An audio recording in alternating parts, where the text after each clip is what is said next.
çıxanda gördü ki, darvazanın yanında bəzədilmiş bir fayton dayanır. Faytonun yanında bir meymun, arkasında da iki meymun dayanmışdır.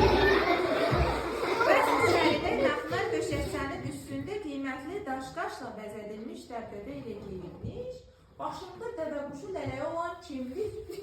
O da meymun. Antonio onun yanında əyləşdi və fayton yola düşdü. Onlar kralın paytaxtına gəldilər. Camaat bu qəribə faytonun ardınca qaçır, onun içində əyləşənləri görəndə qorxurdular. Möcüzədir, Şahzadə Antonio meymunla evləndi. Camaat kraldan gözünü çəkmirdi. O isə oğlunu sarayın pilləkənlərinin yanında gözləyirdi. Hamı gözləyirdi ki, gəlini gördükdə kral hansı vəziyyətə düşəcək.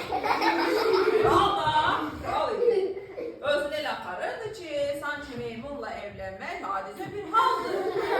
O dedi, Antonio kimi bəyənib, onunla da evlənəcək.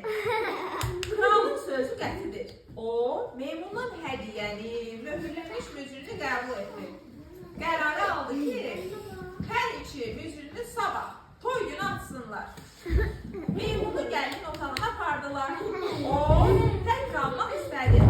Səhər Antonio nişanlısının ardınca gəldi.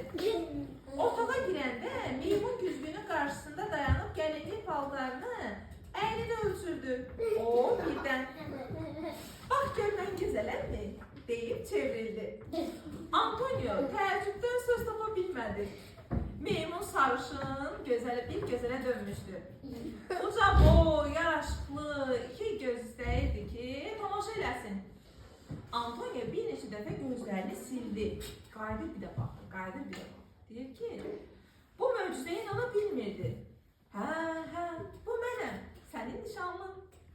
Onlar bir-birini qucağına atıldılar.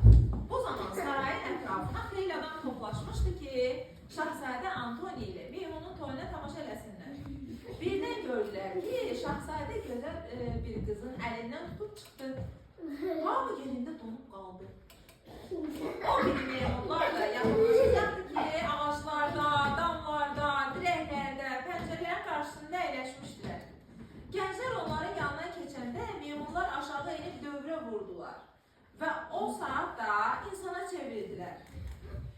Kimi örpəkli, şliyefli paltar giymiş qadına, kimi belində qılınc, papağında lələk gəzdirən cavan oğlana, kimi keşişə, kimi kəndiyə, kimi də həkimə döndü.